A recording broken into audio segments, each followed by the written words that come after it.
Hi ಎಲ್ರಿಗೂ ನಮಸ್ತೆ. ನನ್ನ ಒಂದು ಸೋಲೋ ಜರ್ನಿಯಲ್ಲಿ ಇದು 4ನೇ ದೇವಸ್ಥಾನ. ನಾನು ಬಂದಿರೋ ಅಂಥದ್ದು ತಮಿಳ್ನಾಡಿನ ತಂಜಾವೂರ್ಗೆ. ಫಸ್ಟ್ ಟೈಮ್ ನನ್ನ ವಿಡಿಯೋನ ನೋಡ್ತಾ ಇದ್ದೀರಾ ಅಂತ ಅಂದರೆ ದಯವಿಟ್ಟು ಸಬ್ಸ್ಕ್ರೈಬ್ ಮಾಡ್ಕೊಳ್ಳಿ. ಇವಾಗ 5:30 ಟೈಮ್ ಆಗಿದೆ. 6 ಗಂಟೆಗೆ ದೇವಸ್ಥಾನ ಓಪನ್ ಇರೋ ಅಂಥದ್ದು. ಇವಾಗ ನಾನು ಫ್ರೆಶ್ ಅಪ್ ಆಗಬೇಕು. ಫ್ರೆಶ್ ಅಪ್ ಆಗಿಬಿಟ್ಟು ನಾನು ಇವಾಗ ಬಂದಿದ್ದೀನಿ. ರೈಲ್ವೆ ಸ್ಟೇಷನಿಂದ ದೇವಸ್ಥಾನ 1 ಕಿಲೋಮೀಟರ್ ಡಿಸ್ಟೆನ್ಸ್ ಇದೆ. ಸೊ ಬೆಳಗ್ಗೆ ಟೈಮ್ ಅಲ್ವಾ, ವಾಕ್ ಮಾಡ್ದಂಗೆ ಆಗುತ್ತೆ ಅಂತೇಳಿ ನಡ್ಕೊಂಡು ಹೋಗ್ತಾ ಇದ್ದೀನಿ. ನಾನು ಹೋಗ್ತಾ ಇರೋದು ಬೃಹದೇಶ್ವರ ದೇವಸ್ಥಾನ. ಈ ಒಂದು ದೇವಸ್ಥಾನ ದೊಡ್ಡ ದೇವಸ್ಥಾನ ಅಂತಾನೆ ಕರೀತಾರೆ. ಈ ಒಂದು ದೇವಸ್ಥಾನನ ರಾಜರಾಜ ಚೋಳ ನಿರ್ಮಾಣ ಮಾಡ್ತಾರೆ.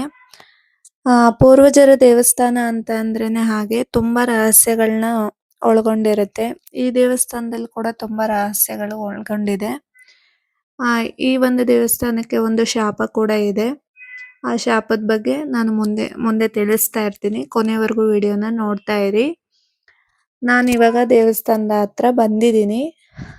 ಜನಗಳು ಇರೋದಿಲ್ಲ ಅಂತ ಅನ್ಕೊಂಡೆ, ಇಷ್ಟು ಬೇಗ ಬಂದಿರೋದಿಲ್ಲ ಅಂತ ಅನ್ಕೊಂಡೆ.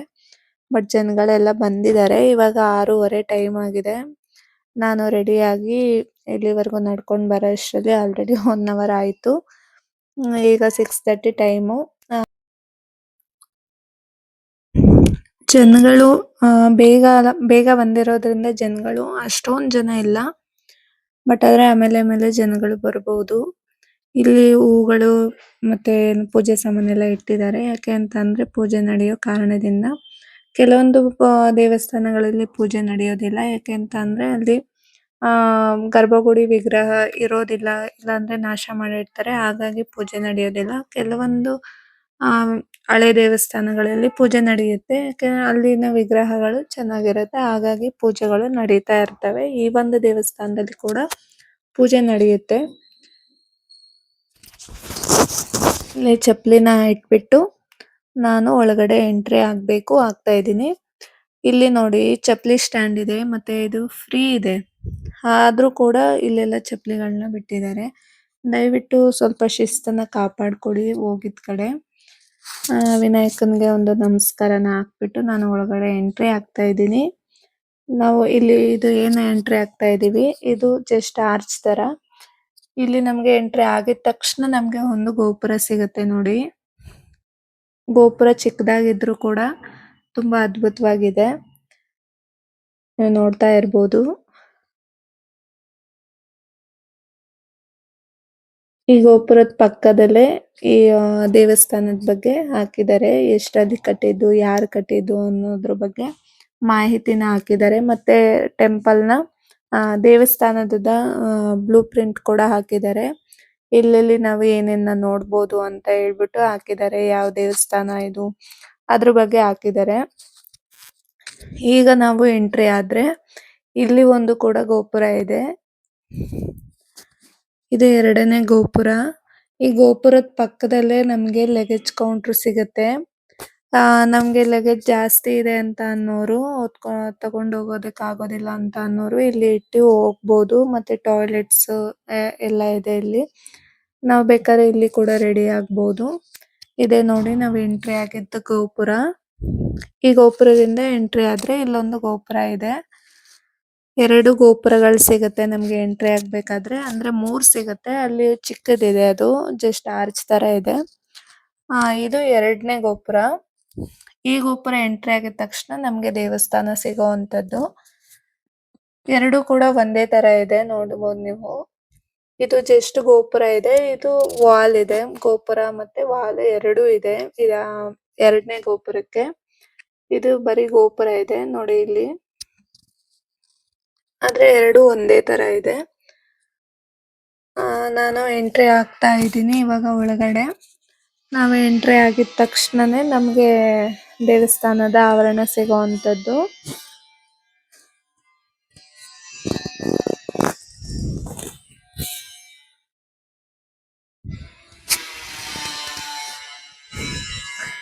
ನೋಡಿ ದೇವಸ್ಥಾನ, ಇದೇ ದೊಡ್ಡ ದೇವಸ್ಥಾನ.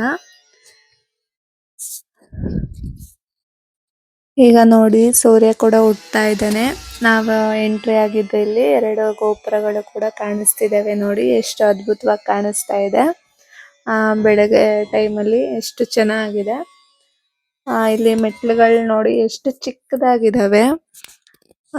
ದೇವಸ್ಥಾನದಲ್ಲಿ ಫಸ್ಟ್ ನಮ್ಗೆ ನೋಡಿ ನಂದಿ ಇದೆ, ನಂದಿ ಸಿಗತ್ತೆ. ನಂದಿಗೆ ಒಂದು ನಮಸ್ಕಾರನ ಹಾಕೊಂಡು ಒಂದು ಪ್ರದಕ್ಷಿಣೆನ ಹಾಕ್ಬಿಟ್ಟು ಈಗ ಇನ್ನೊಂದು ದೊಡ್ಡ ನಂದಿ ಇದೆ ಇಲ್ಲಿ. ಅದು ದೇವಸ್ಥಾನದ ಎದುರುಗಡೆ ಇದೆ ನೋಡಿ, ದೊಡ್ಡ ನಂದಿ. ಈ ನಂದಿನ ನೋಡ್ತಾ ಇದ್ದಂಗೆ ನನ್ಗೆ ಒಂದು ಡೌಟ್ ಬಂತು. ಏನಪ್ಪಾ ಅಂತ ಅಂದ್ರೆ, ಈ ಒಂದು ನಂದಿ ನೀವು ಕಾಣಿಸ್ತಿರ್ಬೋದು, ಗ್ರೀನ್ ಕಲರ್ ಇದೆ, ಸ್ವಲ್ಪ ಲೈಟ್ ಪಾಚಿ ಕಲರ್ ಇದೆ. ಆದ್ರೆ ಯಾಕೆ ಅಂತ ನನಗೆ ಗೊತ್ತಾಗ್ಲಿಲ್ಲ. ನನಗೆ ತಮಿಳು ಬರದೇ ಇರೋದ್ರಿಂದ ಯಾರನ್ನು ಕೇಳಲಿಲ್ಲ. ನಿಮ್ಗೆ ಯಾರಿಗಾದ್ರೂ ಗೊತ್ತಿದ್ರೆ ಕಾಮೆಂಟ್ ಮಾಡಿ. ಮತ್ತೆ ತಂಜಾವೂರ್ ಪೇಂಟ್ ನೋಡಿ ಎಷ್ಟು ಅದ್ಭುತವಾಗಿದೆ. ನಾನು ನಂದಿನ ನೋಡ್ಕೊಂಡು ಇವಾಗ ದೇವಸ್ಥಾನಕ್ಕೆ ಎಂಟ್ರಿ ಆಗ್ತಾ ಇದ್ದೀನಿ. ವಿಡಿಯೋ ಮತ್ತೆ ಫೋಟೋ ಎಲ್ಲ ತೆಗಿಯೋಗಿಲ್ಲ ಅಂತ ಹೇಳಿ ಬೋರ್ಡ್ ನ ಹಾಕಿದ್ದಾರೆ. ನಾನು ಇವಾಗ ಒಳಗಡೆ ಹೋಗ್ತಾ ಇದ್ದೀನಿ. ಒಳಗಡೆ ಹೋಗಿ ಒಂದೇ ಒಂದು ಕ್ಲಿಪ್ಸ್, ಅಂದ್ರೆ ಇನ್ನ ಎಂಟ್ರಿ ಆಗಿಲ್ಲ, ಎಂಟ್ರಿ ಆಗ್ತಾನೆ ನಮ್ಗೆ ಒಂದು ಆವರಣ ಸಿಗುತ್ತೆ, ಅದನ್ನ ಮಾತ್ರ ನಾನು ಶೂಟ್ ಮಾಡಿದೀನಿ. ಇಲ್ಲಿಂದ ಒಳಗಡೆ ಹೋದ್ರೆ ಶಿವಲಿಂಗ ಸಿಗುತ್ತೆ. ದೇವಸ್ಥಾನದಿಂದ ದರ್ಶನ ಮಾಡಿ ಆಚೆ ಬಂದೆ. ಆಚೆ ಬಂದಿದ ತಕ್ಷಣ ನೋಡಿ ಅಲ್ಲಿ ವಿಭೂತಿ ಕೊಡ್ತಾರೆ, ಅದನ್ನೆಲ್ಲ ನೋಡಿ ಇಲ್ಲೆಲ್ಲ ಹಾಕಿದ್ದಾರೆ. ನೋಡಿ ಎಲ್ಲ ಈ ರೀತಿ ಎಲ್ಲ ಹೇಗೆ ಹಾಳು ಮಾಡಿದ್ದಾರೆ. ಈ ತರ ಎಲ್ಲ ಮಾಡಕ್ಕೆ ಹೋಗ್ಬೇಡಿ. ಪೂರ್ವಜರು ಎಷ್ಟು ಕಷ್ಟ ಬಿದ್ದು ದೇವಸ್ಥಾನಗಳನ್ನ ನಿರ್ಮಾಣ ಮಾಡಿರ್ತಾರೆ, ಅದನ್ನ ನಾವು ಯಾವತ್ತೂ ಉಳಿಸ್ಕೊಳ್ಬೇಕು. ನೋಡಿ ಎಲ್ಲ ಗಲೀಜ್ ಮಾಡಿದ್ದಾರೆ, ಆತರ ಎಲ್ಲ ಹಾಕಕ್ಕೆ ಹೋಗ್ಬೇಡಿ. ನಾವು ದೇವಸ್ಥಾನದಿಂದ ಆಚೆ ಬಂದ್ರೆ ಇಲ್ಲಿ ಒಂದು ಕೂಡ ಚಿಕ್ಕದಾಗಿ ದೇವಸ್ಥಾನ ಇದೆ. ಇದು ಆಮೇಲೆ ಪಕ್ಕದಲ್ಲೇ ನಮ್ಗೆ ವಿನಾಯಕನ ದೇವಸ್ಥಾನ ಸಿಗತ್ತೆ. ಅದನ್ನ ದರ್ಶನ ಮಾಡ್ಕೊಂಡು ಬಂದಾದ್ಮೇಲೆ ನಮ್ಗೆ ದೇವಸ್ಥಾನದ ಫುಲ್ ಸುತ್ತು ಒಳಗಡೆ ನಮ್ಗೆ ಲಿಂಗಗಳನ್ನ ನೋಡ್ಬೋದು. ಪೂರ್ತಿಯಾಗಿ ದೇವಸ್ಥಾನ ಎಷ್ಟಿದೆ ಅಲ್ವಾ, ಒಳಗಡೆ ಎಂಟ್ರಿ ಆಗಿದ ತಕ್ಷಣನೇ ಲೆಫ್ಟ್ ಸೈಡ್ ಇಂದ ಮತ್ತೆ ಎಂಡ್ ವರ್ಗು, ಎಕ್ಸಿಟ್ ವರ್ಗು ಕೂಡ ಶಿವಲಿಂಗಗಳನ್ನ ನಾವು ನೋಡ್ಬೋದು. ಸ್ಟಾರ್ಟಿಂಗ್ ಅಲ್ಲಿ ಈ ರೀತಿ ಚಿಕ್ಕದಾಗಿದ್ದಾವೆ, ಆಮೇಲೆ ಎಲ್ಲ ದೊಡ್ಡ ದೊಡ್ಡ ಲಿಂಗಗಳಿದಾವೆ ನೋಡಿ ಈ ರೀತಿಯಾಗಿ. ಮತ್ತೆ ಬ್ಯಾಕ್ ಸೈಡ್ ಅಲ್ಲಿ ಕೂಡ ತಂಜಾವೂರ್ ಪೇಂಟ್ ನ ನಾವು ನೋಡ್ಬೋದು. ನಿಜವಾಗ್ಲೂ ಎಷ್ಟೋ ವರ್ಷದ ಹಳೆ ಒಂದು ಪೇಂಟ್ ಆದ್ರೂ ಕೂಡ ತುಂಬಾ ಅದ್ಭುತವಾಗಿದೆ. ಅದನ್ನೆಲ್ಲ ಹಾಳು ಮಾಡಿ ಇಟ್ಟಿದ್ದಾರೆ. ಮತ್ತೆ ಅದರಲ್ಲಿ ಎಲ್ಲ ಕೆತ್ತನೆಗಳು, ಲವ್ ಸ್ಟೋರಿ ನೇಮ್ಸ್ ಗಳೆಲ್ಲ ಕೆತ್ತಿದ್ದಾರೆ. ಹಾಗಾಗಿ ಇದನ್ನ ಒಳಗಡೆ ಎಂಟ್ರಿ ಆಗದೆ ಇರೋ ತರ ಈ ತರ ಗ್ರಿಲ್ ನ ಹಾಕ್ಬಿಟ್ಟಿದ್ದಾರೆ. ಮೊದ್ಲು ಓಪನ್ ಇತ್ತು ಅಂತ ಅನ್ಸುತ್ತೆ, ಹಾಳು ಮಾಡಿದ್ರಿಂದ ಈ ರೀತಿ ಗ್ರಿಲ್ ನ ಹಾಕಿದ್ದಾರೆ. ನಾವು ಪೂರ್ತಿಯಾಗಿ ಸುತ್ತು ಕೂಡ ಲಿಂಗಗಳನ್ನ ನೋಡ್ಬೋದು ದೇವಸ್ಥಾನದ ಸುತ್ತು. ಮತ್ತೆ ಅದ್ರ ಬ್ಯಾಕ್ ಸೈಡು ಪೇಂಟ್ ನ ನೋಡ್ಬೋದು. ತುಂಬಾ ಚೆನ್ನಾಗಿದೆ ಪೇಂಟ್ ನೋಡ್ತಾ ಇದ್ರೆ ಏನೋ ಒಂಥರ ಖುಷಿ ಆಗುತ್ತೆ. ನೋಡಿ ಇಷ್ಟು ಪೂರ್ತಿಯಾಗಿ ಶಿವಲಿಂಗಗಳನ್ನ ನಾವು ನೋಡ್ಬೋದು. ಮತ್ತೆ ನಮ್ಗೆ ದೇವಸ್ಥಾನದ ಅಕ್ಕಪಕ್ಕದಲ್ಲಿ ಆ ಕಡೆ ನಾವು ಗಣಪತಿ ದೇವಸ್ಥಾನನ ನೋಡಿದ್ವಿ ಅಲ್ವಾ, ಈ ಕಡೆ ಕೂಡ ಇನ್ನೊಂದು ದೇವಸ್ಥಾನ ಇದೆ ಗರ್ಭಗುಡಿ ಪಕ್ಕದಲ್ಲಿ.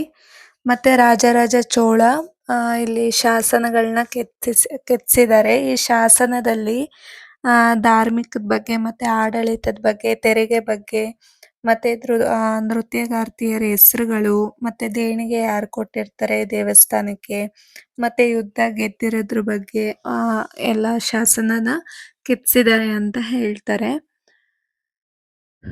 ಪ್ರತಿ ದೇವಸ್ಥಾನದಲ್ಲೂ ಕೂಡ ಈ ರೀತಿ ಶಾಸನಗಳನ್ನ ಹಲವಾರು ಕಡೆ ಕೆತ್ತಿಸಿದ್ದಾರೆ. ನೋಡಿ ಇದು ಅಭಿಷೇಕ ಮಾಡ್ತಾರೆ ಅಲ್ವಾ, ಆ ನೀರು ಹೋಗುವಂತ ಜಾಗ. ಇದನ್ನು ಕೂಡ ಎಷ್ಟು ದೊಡ್ಡದಾಗಿ ಇದನ್ನ ಕೆತ್ತನೆ ಮಾಡಿದ್ದಾರೆ ನೋಡಿ, ಎಷ್ಟು ದೊಡ್ಡದಾಗಿದೆ ಇದು. ಇಲ್ಲಿ ಒಂದು ನಮ್ಗೆ ದೇವಸ್ಥಾನ ಸಿಗುತ್ತೆ ನೋಡಿ ಇದೆ. ಇದು ಚಿಕ್ಕ ದೇವಸ್ಥಾನ ಆದ್ರೂ ಕೂಡ ಎಷ್ಟು ಅದ್ಭುತವಾಗಿದೆ ಕಲೆ ಕೆತ್ತನೆ ನೋಡಿ. ಎಷ್ಟು ಚಿಕ್ಕದಾಗಿ ಕೆತ್ತನೆಗಳನ್ನ ಮಾಡಿದ್ದಾರೆ, ತುಂಬಾ ಅದ್ಭುತವಾಗಿದೆ. ಮೇನ್ ಟೆಂಪಲ್ ಗಿಂತ ನನಗಿದೆ ಈ ಒಂದು ದೇವಸ್ಥಾನನೇ ಇಷ್ಟ ಆಯ್ತು. ಯಾಕೆಂದ್ರೆ ನೋಡಿ ಎಷ್ಟು ಚೆನ್ನಾಗಿ ಡಿಸೈನ್ಸ್ ನ ಮಾಡಿದ್ದಾರೆ. ಇದಂತೂ ನೋಡಿ ನಾವು ಮೆಹಂದಿ ಡಿಸೈನ್ ಮಾಡ್ಕೊಳ್ತೀವಿ ಅಲ್ವಾ ಕೈಯಲ್ಲಿ, ಆ ರೀತಿಯಾಗಿ ಅಷ್ಟು ಚಿಕ್ಕದಾಗಿ ಡಿಸೈನ್ ನ ಮಾಡಿದ್ದಾರೆ. ದೇವಸ್ಥಾನದ ಮೇಲೆ ನಮ್ಗೆ ಗೋಪುರದ ಮೇಲೆ ಒಂದು ಕಾಣಿಸ್ತಿದೆ ಅಲ್ವಾ, ಅದನ್ನ ಕುಂಭ ಅಂತ ಕರೀತಾರೆ, ಕ್ಯಾಪ್ ಸ್ಟೋನ್ ಅಂತ ಕರೀತಾರೆ. ಅದು ಸುಮಾರು 80 ಟನ್ ಇದೆ ಅಂತೆ. ಆದ್ರೆ ಆ ಕಾಲದಲ್ಲಿ ಕ್ರೇನ್ಗಳೇ ಇಲ್ಲದೆ ಇರೋಂಥ ಟೈಮಲ್ಲಿ ಅದನ್ನ ಹೇಗೆ ಎತ್ತಿಟ್ರು ಅಂದ್ರೆ 80 ಟನ್ ಅಂದ್ರೆ ಅದೇನು ಸುಮ್ಮನೆ ಅಲ್ಲ. ಅದನ್ನ ಅವ್ರೇನು ಮೆಷಿನರಿ ಇಲ್ಲದೆ ಇರೋಂಥ ಕಾಲದಲ್ಲಿ ಅದನ್ನ ಹೇಗೆ ಎತ್ತಿಟ್ಟಿರ್ಬೋದು ಅಂತ ಹೇಳ್ಬಿಟ್ಟು ಇವತ್ತಿಗೂ ಕೂಡ ಯಾರಿಗೂ ಗೊತ್ತಿಲ್ಲ. ಈ ಒಂದು ದೇವಸ್ಥಾನಕ್ಕೆ ಇರೋವಂಥ ಶಾಪದ ಬಗ್ಗೆ ಹೇಳ್ತೀನಿ ಅಂತ ಹೇಳಿದ್ದೆ. ಅದೇನಪ್ಪಾ ಅಂತಂದ್ರೆ ಈ ದೇವಸ್ಥಾನಕ್ಕೆ ಅಧಿಕಾರದಲ್ಲಿರೋವಂಥ ರಾಜಕಾರಣಿಗಳು ಬಂದ್ರೆ ಅಧಿಕಾರನ ಕಳ್ಕೊಳ್ತಾರೆ ಅಂತ ಹೇಳ್ತಾರೆ. ಇಲ್ಲ ಅಂತ ಅಂದ್ರೆ ಅನಾರೋಗ್ಯದಿಂದ ಬಳಲ್ತಾರೆ ಅಂತ ಹೇಳ್ತಾರೆ. ಇಂದಿರಾ ಗಾಂಧಿ ಅವರು ಕೂಡ ಈ ದೇವಸ್ಥಾನಕ್ಕೆ ಎಂಟ್ರಿ ಆದ್ಮೇಲೆ ಡೆತ್ ಆದ್ರು ಅಂತ ಹೇಳ್ತಾರೆ. ಬಟ್ ಆದ್ರೆ ಅದು ಯಾವುದೇ ಅದಕ್ಕೆ ಸಾಕ್ಷಿಗಳಿಲ್ಲ. ಮತ್ತೆ ಈ ದೇವಸ್ಥಾನನ ಸಂಪೂರ್ಣವಾಗಿ ಗ್ರಾನೈಟ್ ಇಂದ ನಿರ್ಮಾಣ ಮಾಡಿದ್ದಾರೆ. ಇಲ್ಲಿ ಸುತ್ತಮುತ್ತ ಯಾವುದೇ ಗ್ರಾನೈಟ್ ನ ಮೈನಿಂಗ್ ಇಲ್ಲ. ಬಟ್ ಆದ್ರೆ ಈ ಗ್ರಾನೈಟ್ ನ ಎಲ್ಲಿಂದ ತಗೊಂಡ್ ಬಂದ್ರು, ಹೇಗ್ ಸಾಗ್ಸಿದ್ರು, ಅಷ್ಟು ಭಾರವಾದ ಗ್ರಾನೈಟ್ಗಳನ್ನ ಹೇಗೆ ಸಾಗ್ಸಿದ್ರು ಅನ್ನೋದು ಇವತ್ತಿಗೂ ಕೂಡ ನಿಗೂಢವಾಗಿ ಉಳಿದಿದೆ. ಈ ದೇವಸ್ಥಾನನ ಒಂದ್ಸರಿ ವಿಸಿಟ್ ಮಾಡಿ, ನಿಜವಾಗ್ಲೂ ತುಂಬಾ ಅದ್ಭುತವಾಗಿದೆ. ನೆಕ್ಸ್ಟ್ ಮುಂದಿನ ದೇವಸ್ಥಾನದ ವಿಡಿಯೋದಲ್ಲಿ ನಾನು ಸಿಗ್ತೀನಿ.